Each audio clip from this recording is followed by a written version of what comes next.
Hey guys, Ina here. Have you experienced the frustration where you were trying to paint a light object in watercolor paintings and ending up with a muddled, dirty looking painting? That is what we're going to talk about today, which is how to convey those vivid shadows and those sunlit feelings of light objects in a scene so that your viewer will look at this seaside town and think, wow, I really want to go there. So what is the key towards conveying vivid shadows for light objects? The key here really is counterintuitive. That's why I couldn't figure it out for the longest time as well. But it is when you use really bright color to depict the shadow area as versus using gray, which is what we usually see in real life or in photos. So here I have a few paintings from my previous work where I couldn't quite figure out. Even though I'm trying to depict the Greek island scene, I can't get the scene to feel like it's sunlit, bright, and inviting. Here's another one. And I noticed that if I try to take the ocean out of the picture here, for example, you're ending up with a avant-garde-like black and white photo, pretty much. So now here's a difference. And once you started using a variety of colors in your shadow shape, the difference is going to be huge. Here is a boring scene, and this is a more vibrant, inviting scene. All right, next, let's dive into the painting process and look at the techniques for building a variety of colors in your shadows. Now, when it comes to using the colors for mixing the shadow area of the white objects, you can feel free to use all kinds of colors. But the key here is really keeping the colors pure and not overmixed. So I'm using blue, red, and yellow, all three primary colors. Yeah, that's how much you need. So for the blue color, you see me mixing a lot of lavender as well. So let me talk briefly about why that is important to me. We all know that the values of different colors aren't the same. For example, blue equals a 70% darkness, almost like a dark gray. Red, 50% darkness, and yellow, only 5%. This means in order to have a much lighter blue, it needs to be diluted much further than the red or the yellow. So the blue will end up being much too thin as compared to the yellow. We know that if we apply a watery consistency next to a thicker consistency, it may spell troubles or create a bloom effect. That's why it's important to me to increase the creaminess of the blue color while reducing its darkness. So adding in a bit of gouache lavender here is really helpful so that I have the three puddles, yellow, red, and blue, all of the same consistency.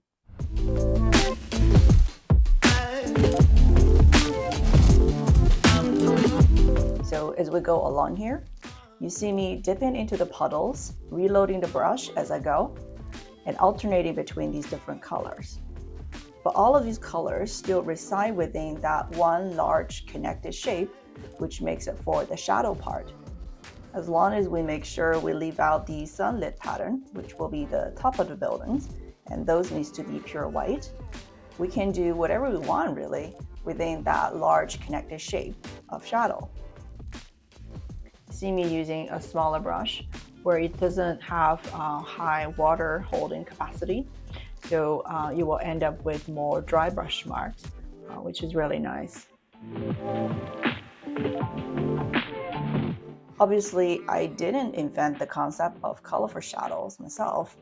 In fact, I learned a great deal from another YouTuber and watercolor artist, Tim Wilmot, who's really adept at capturing those bright sunlit feeling.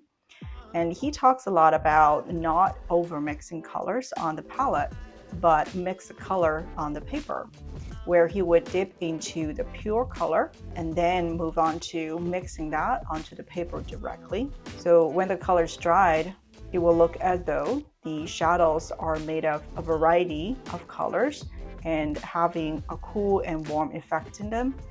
So definitely check out Tim's channel if you haven't yet, and have linked the video where he talked about creating vivid shadows in the description below.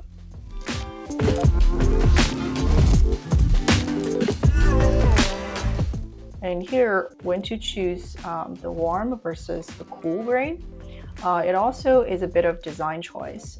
It's not purely based on reality. Like I mentioned, we don't need the warm and cool surfaces to match exactly the photo reference.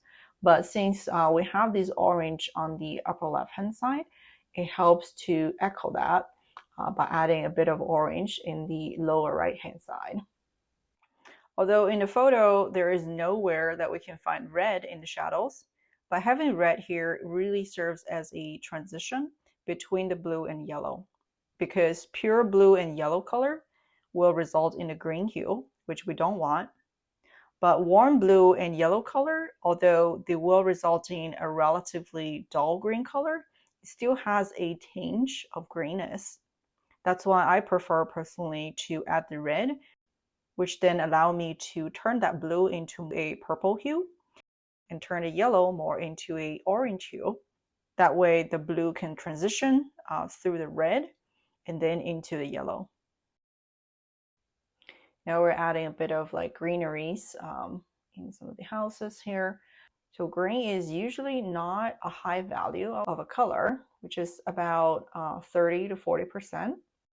But these trees are in the shadow, so the shadow part of greeneries typically is very dark. So these can be an easily 70–80% of value. So the hardest part of the painting is done. You may notice that for this painting, we didn't follow the typical process of starting with the sky and going downwards. This is another tip when it comes to painting white objects. So it's actually better to finish painting the white objects and then gauge how light or dark you need to do the surrounding objects. So the shadow here is turning out to be quite light, especially comparing to the photo reference. So I'm not going to have the remaining objects like the ocean and the sky especially as dark as what the photograph shows. These islands in the distance, they do have some of the darkest tones in the shadow area. So those are going to be the very sparse dark tone of the entire painting. Cool. And now we're finishing up with the sky as well as the ocean. Reversing the sequence of painting the white object first and then the mid-tone and the dark tone objects. In this case, it also helps because it's so easy to accidentally overwrite areas that should have been white. By having the white objects already painted, you know exactly where the outline is, and you're less likely to accidentally trample over it. And the very last step here is to judiciously add in some more dark tones. But at this point, try and avoid looking at the reference photo anymore because you're adding the dark tones mainly as a device to move the viewer's attention forward. And also, in this case, to balance off that dark value mass of the islands to the right. With that, we are a wrap for today's painting tutorial. So that's today's class. Thank you guys for sticking around, and I sure hope you have found something useful from this and are a little bit more excited at attempting painting white objects in the future. And of course, I appreciate you subscribing, liking, and commenting below to let me know what you think about this video and what I should do in the future. All right, until next time, bye.